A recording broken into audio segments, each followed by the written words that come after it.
Welcome to the RE Human Layer Security podcast, the show that flips the script on cybersecurity. I'm Tim Sadler, the CEO and co-founder of Tessian, and in each episode, I'll be interviewing IT and business leaders about why we need to protect people, not just machines and data, to stop breaches and empower businesses to achieve their missions. Hi, everyone, and welcome to the show. I want to preemptively wish our listeners in the US a very happy Thanksgiving. I'm very thankful to my guest this week for giving up his time to come and speak with us on the podcast. His name is Leo Cunningham, and he's the Chief Information Security Officer at Flo Health, one of the world's most used women's health apps on the market right now, with 200 million users across the world. I hope you enjoy listening to the interview while you are hopefully taking some well-earned time off this weekend. Leo, it'd be great if you could introduce yourself, your journey to becoming a CISO, and some of your top priorities right now. Yeah, absolutely. So, in a nutshell, I have worked in security for over 15 years in a host of different industries, ranging from financial services, fintech, e-com, and startups, all building security-related functions. My journey effectively started via the governance route, and by accident, I was involved in a lot of supplier management and implementation project work, and through my own personal interest through ethical hacking, kind of found myself in an avenue of moving towards things like ISO standards and working with a lot of key stakeholders that were either cloud native or application security individuals, or they were involved in a whole host of different technologies, and kind of through my interests, I was able to cross over, pick a few things up, and really kind of focus on hands-on experience, and then progressed more into technical roles throughout my career. I've done everything from consultancy right through to, as I said, gaining a lot of hands-on experience across cloud and Ep6, and then progressed into management. And I've been grateful enough to work at amazing companies to build award-winning teams through the years.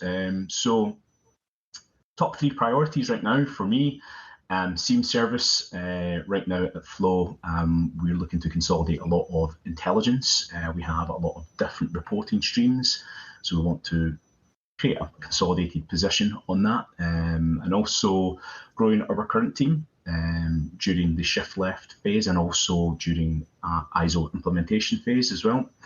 And just looking to scale along with the business and be a business enabler. And then, creating a world-class team that enables Flo to reach its potential with all things security related. And Flo Health is growing rapidly. I saw that you secured another $50 million in funding this September, so huge congratulations on that. The continued growth, I imagine, is going to mean more employees hired, and also you're going to have more people and customers using the platform. How, as a CISO, do you address and cope with the security risks of this kind of rapid growth? Yeah, great question. We are very fortunate that, being a cloud native company, everyone's effectively remote. We already have the readiness in place to secure and scale at pace. So everything from AWS, Google Workspace, something that our CTO and CEO are very keen to have in place is, that continued scalability of security, because they understand the risks of, we increase more employees, so naturally that would introduce a degree of risk. We work hand in hand alongside everyone. We have capacity planning, so we understand when we're going to scale, and what our user base looks like to scale along with that as well.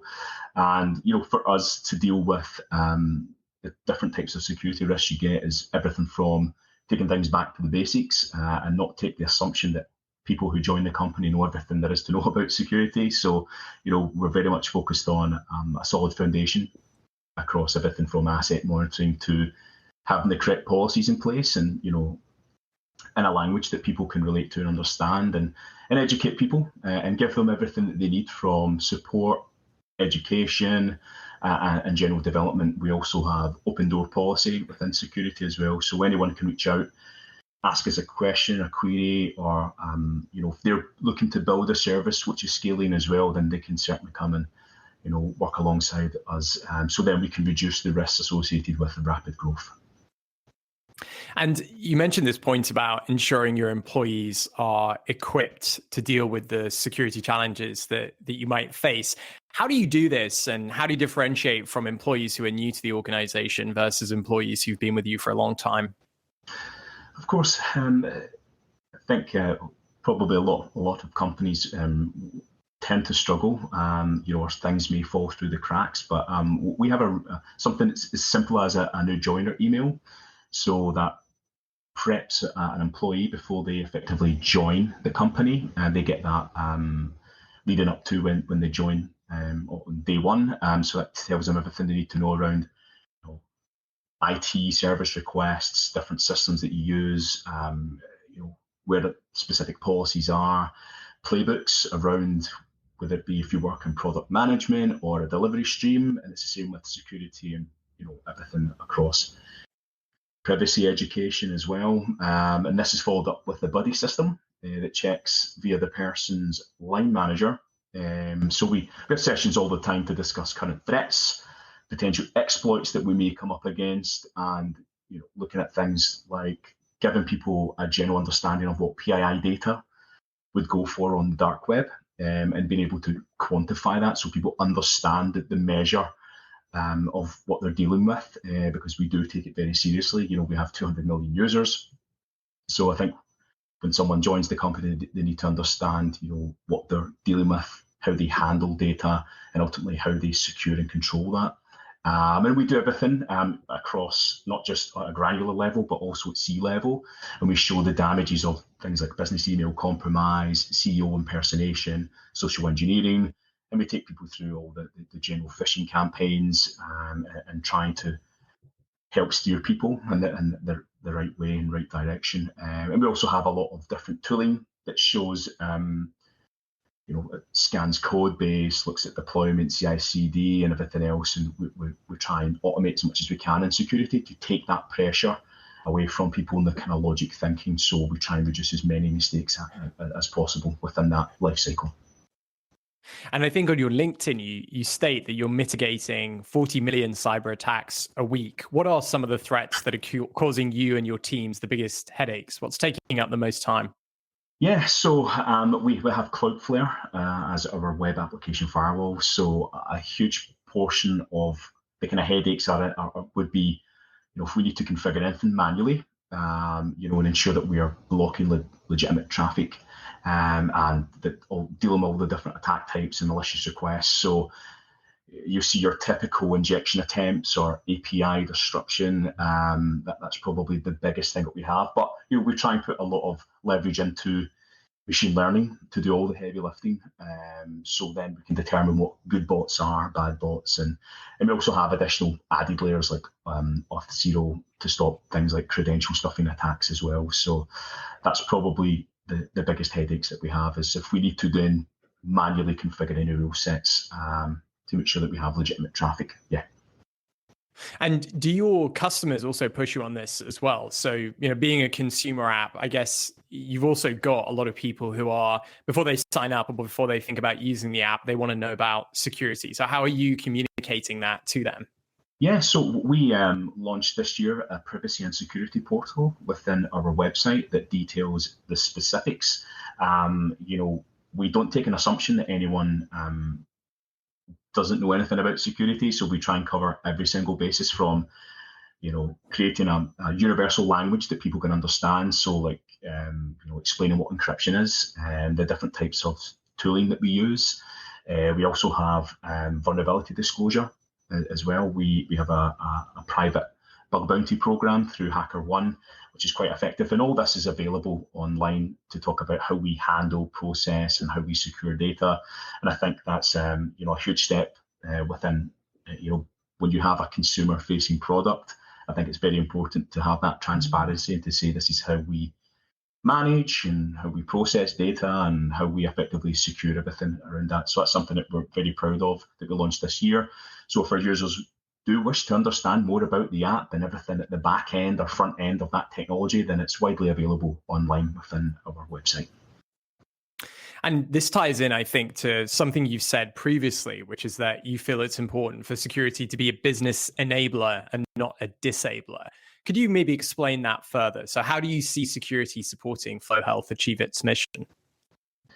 Yeah, well, I think it's about having a common place where security works with the business and understands, and understands where the company's going in terms of its direction. I think the age-old scenario of beating people with a stick, or how things are in heavily regulated environments like, financial services, where things are probably slightly different. We are very engineer focused as a company, so it's very important that we try and look at where we can shoehorn security. We can help people understand the benefits of automation within things like the CI/CD pipeline, and or develop guides to help people write secure code, or empower them to use their own tools within their development lifecycle.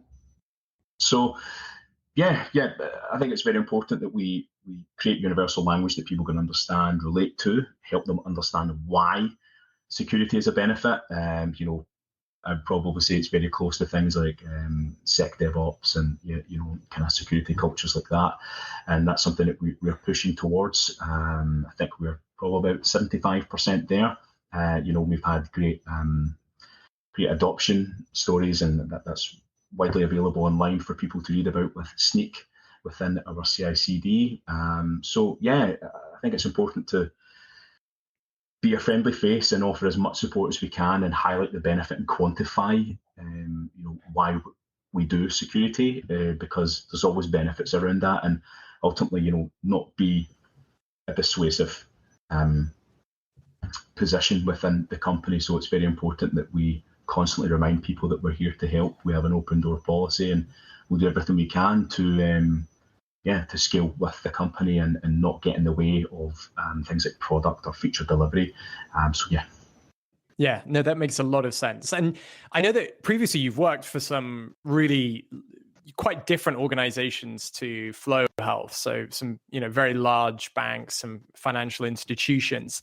What are the biggest differences you observe in terms of working for a startup and a younger organization that's growing faster versus, an older organization that has hundreds of thousands of employees to secure?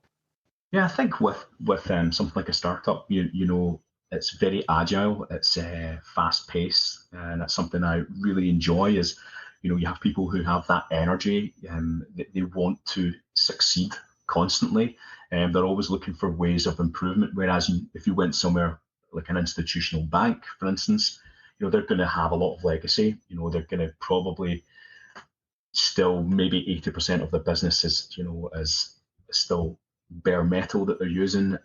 So yeah, and I think you probably get highly skilled people more likely to work in a startup because it's very vibrant. There's a lot of relaxation around, working from home, and I believe there are still banks, especially in the UK, that were still requesting people to come into work. I think leading up to maybe a week before lockdowns and stuff like that. So I think that's a kind of different cultures completely in terms of approaches, and I think at startups there's more trust.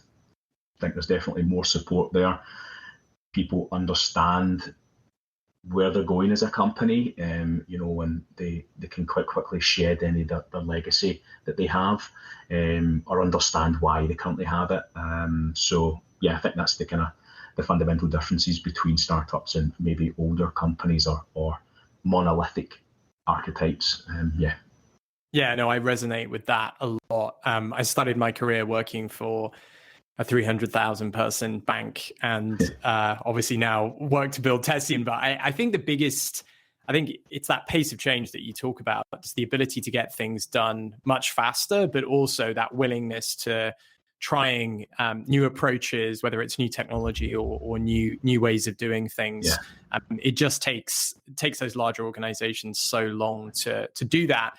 And, for good reason. There's a lot of change management, but at the same time, it's I don't know. I think it's good that security can be agile. I think it always should be agile. So I think it's safe to say, Leo, that you are a very busy person, and this is something that we see across many of the CISOs that we talk to. We just actually shared some research into CISO workload and demands.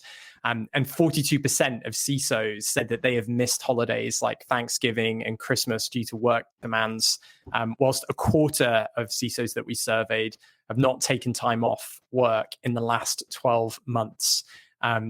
What's been your experience as a CISO? And, I'm particularly interested in understanding how can we, in the security community, how can we work to sort of foster a better culture between work and life in a job that is so demanding and has so much responsibility attached to it? Well, I think there's probably a lot to do with psychology and feeling the need of, people probably take it very personal that they are responsible, and that's probably why they feel as a CISO, they need to probably work more than most people, and because obviously we have the constant headache and stress of what happens if something goes wrong or you get hacked, and I think data breaches are the norm these days. So, and I think when I look at my peers, they kind of feel the same, that either addicted to the chaos of it, or they really love what they do and feel this is a part of their DNA, and it's they're kind of stuck in that never-ending cycle of feeling they have to work all the time. But I think it's very important to avoid any triggers that could lead to things like imposter syndrome or burnout. And I think if I was to look at what the kind of solution would that be, and the kind of changes around cultures and stuff, I think it's vital that you need to connect with your board and help them understand the accountability and shared responsibility models throughout an organization, because that will actually help CISOs. And also, I don't think you should ever be ashamed to say you need help and support from your colleagues on this manic security journey, I think, that CISOs are involved in. And also, certainly don't take it personally. If no one gets security, and don't add that into the everyday stresses, or expect massive change to happen overnight. I tend to feel, in my fears of being a CISO, everything's either good, guerrilla warfare, or you're either incredibly supported or you're just kind of stuck in limbo with that. So I think it's very important to, ensure that you take the right steps to, have a break, take up a hobby. More recently, I re-engaged my love for kickboxing, and it's helped, especially first thing in the morning, gets you fresh, endorphins kick in, and, you're a bit more relaxed when things start to kind of, ramp up, and especially counterbalance any stress that you get.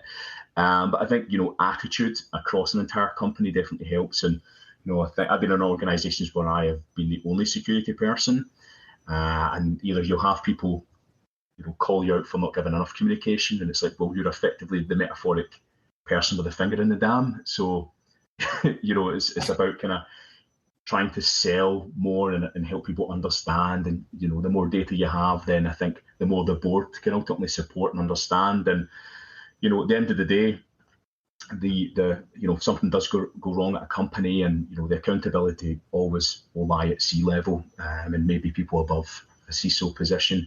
I think that's important to definitely try and relay that back, so then you do get board support, and then you get more resource, because that's what everything comes down to, effectively, to reduce that stress and everything else. Yeah. And you spoke about this point about shared accountability. Do you think most boards get that? Or do you think there's still an attitude of, hey, we've hired a CISO and this is all on the security team for them to figure out? Or do you think actually there is now, I guess, the modern approach to security of realizing that this is all our responsibility, and we all have a part to play?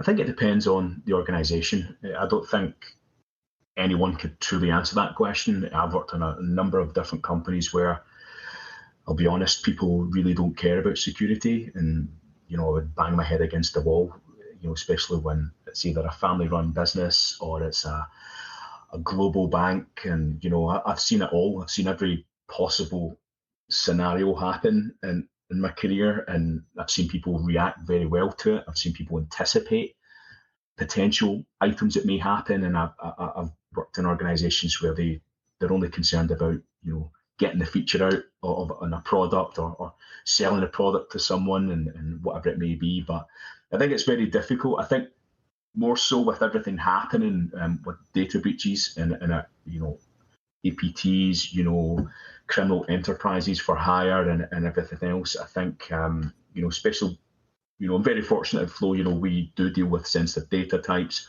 The board are fully aware of what that means from a security point of view, and I'm very grateful for their time and their investment in towards security. But again, every organization is completely different. But I think the landscape is changing and mentalities are changing. But I still think there's a long way to go. And I don't think there is a silver bullet, whether it be a methodology or a tool that you can buy and everything else. But I still think there is a long way to go. And I think data breaches are inevitable. It's just how you reduce that blast radius. And again, with the ICO in the UK, I don't think they've administered many fines, and I believe they are, I think, a couple of years behind in terms of workload, which is terrifying. But at the same point, you do need organizations to enforce or use their enforcement powers to then teach organizations a lesson, because I still think that is definitely needed within industries.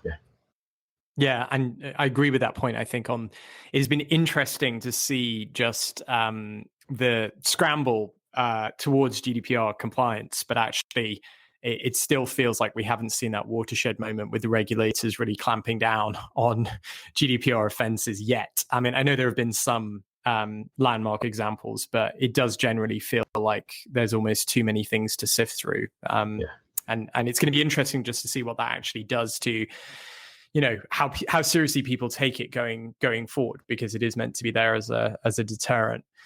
In all of this, and something that we talk to security leaders about a lot is the talent shortage and how hard it is to actually hire people into teams that have the right skills. And, it seems like half the battle in security is just getting the right team in seats. How do you think about this challenge, and how are you addressing this specifically at Flo Health? Yeah, well, we have just launched a base in the UK in the past year. We want to hire talent within the UK, and it's a very competitive space.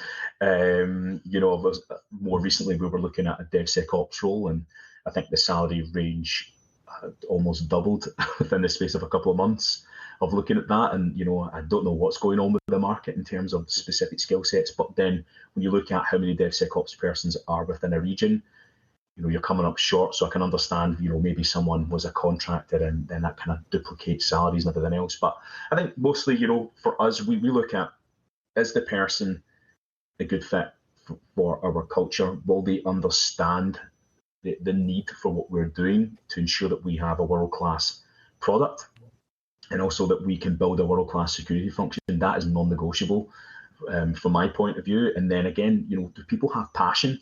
A lot of things can be taught or learned. So I think it's probably the top two criteria for me. But I think if a person can hit the ground running, then excellent. But I think it's so competitive. There's so many startups every single week. Back home in Scotland, there is so much investment now. I think there's tens of millions every few weeks being pumped into the country, because we are producing such talent and scalable startups at a terrifying rate at the moment. I think we'll probably overtake London in a few years' time. So that makes things quite interesting as well. But I think companies need to switch to complete remote. I think that's where the future is probably going to go, and have a global talent base, because you can't just narrow yourself to one or two locations. I think geographically there's so much talent across the world. So I think it's very important to look at that, and ultimately that does add to my anxiety and headaches as a CISO, to try and look for bar raisers, as we call them in Flo, and look at people who can then help us accelerate and take our security team to that next level. But as they say, Rome wasn't built in a day, and we are effectively in an early stage of our journey in security. But we are on the right path towards finding world-class talent that can fit into what we're hoping to be a world-class security function next year. Yeah.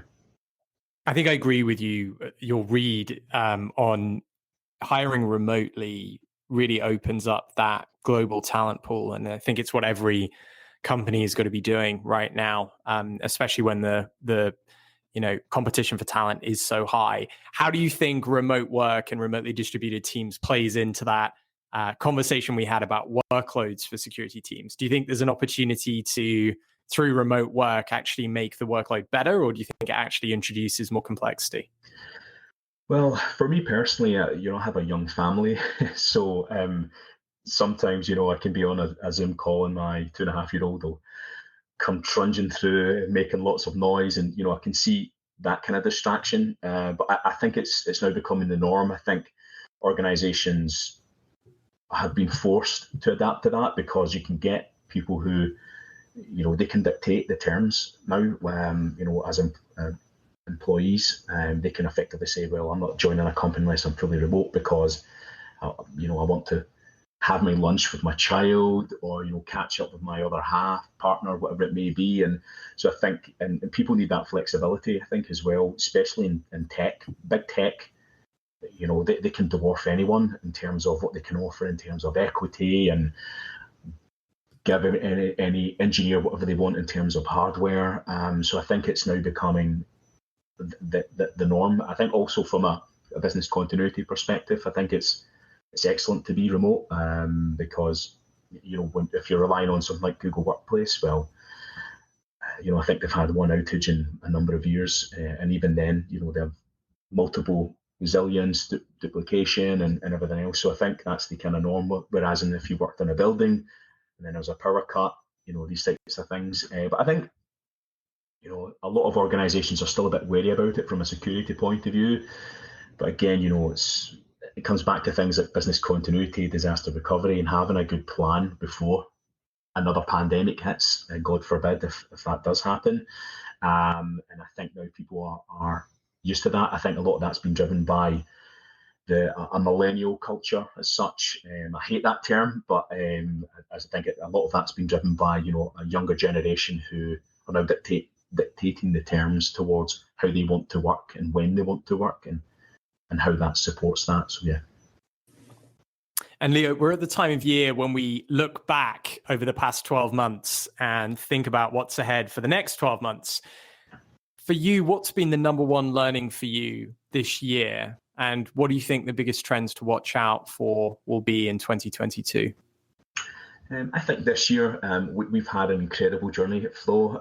It's it's had its fair share of headaches, but that's the joys of being a CISO. But at the same point, I think don't be too ambitious. I think I've been very ambitious this year. We have achieved a lot in 11 months, and I'm very proud of the team. And again, thanks to the board for their support.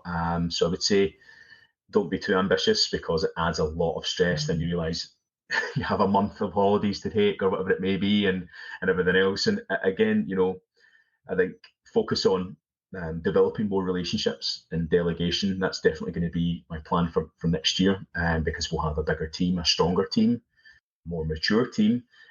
So developing more relationships, and alleviating a lot of issues that can be done through delegation. In terms of biggest trends, I think we're going to see more activity on ransomware. Criminal gangs using this. I remember reading an article quite recently about specific APTs targeting people in the NHS in the UK, offering them, I think it was £20,000 to upload ransomware or spyware onto specific infrastructure. You probably will get someone who will quite easily just set up a crypto wallet and get that money paid, and there you go, the exploits away. So I think that's going to be quite terrifying. More and more of that, and people being leveraged through bribes. But I think from a technology point of view, AI, machine learning based attacks, I think they're going to become the norm next year. And I think you're going to see a lot of tools being reverse engineered and used for malicious purposes. And I think APTs will probably cross over more to be commercialized and be the new guns for hire. Yeah, we just had a recent summit where we spoke about the use of generative algorithms to generate phishing emails. And I agree completely with those AI-related attacks next year, and also the rise of ransomware. I think we've seen just how much that threat is taking over this year, but I think it's showing no signs of slowdown. Yeah. Leo, thank you so much for your time today. In every episode, we like to finish our interviews with some quick fire questions to get to know the humans on the Human Layer Security podcast a little bit better. So my first question is, if your diary's cleared for the day, how do you spend it? That's a great question. I tend to read blogs. Something I've been absolutely obsessed with recently is the GitLab security blog. I think it's next level in terms of what those guys are doing in security, and that's the kind of benchmark for me and the standards at Flo. And I think over the next 18 months, that's probably what we'll try and do, and have our own blogs as well. So for me, that's the gold standard, and just try and keep up to date in terms of everything that's going on in the world. Or if I do get some time and want to do something non-work related, I'll probably go for a run just to clear my head and get some clarity, and then effectively come back to the madness. Yeah. My second question is, what's the best book that you've ever read? I will try and pronounce this person's name in a minute. So the book is called The Book of Five Rings by Miyamoto Musashi. So it's a text based on Kenjutsu. It's martial arts. It's very philosophical. I think it dates back to 1645. The 5 books refers to the idea that there are different elements within things like battle and war. It's probably very similar to things like The Art of War, but it has many different elements that are very relatable to things that you can use, which I won't bore you to tears with. But it's there's a lot of items that describe Buddhism, Shinto, and other Eastern religions that are very practical, and just kind of scratch that itch for that part of my brain. So it's a really good, interesting read, and something that I've applied a few philosophies from it. Yeah. And saving the hardest question for last, what is the app on your phone you can't live without? Monzo, my banking app. Yeah, I think I would be in trouble if I couldn't access funds 24/7. I was actually going to say Coinbase, but being practical, just a banking app. Yeah, we've got 2 worlds of finance there. Leo, thank you so much for your time today. It's been great to have you on the show. Thank you, Tim. Thanks again. And that just leaves me to say thank you very much for listening. We'll be back with more Human Layer Security insights in our next episode. But if you can't wait that long, you can visit our blog at tessian.com/blog, where you'll find lots of amazing content, advice, and tips. And if you enjoyed our show, please rate and review it on Apple, Spotify, Google Play, or wherever you get your podcasts.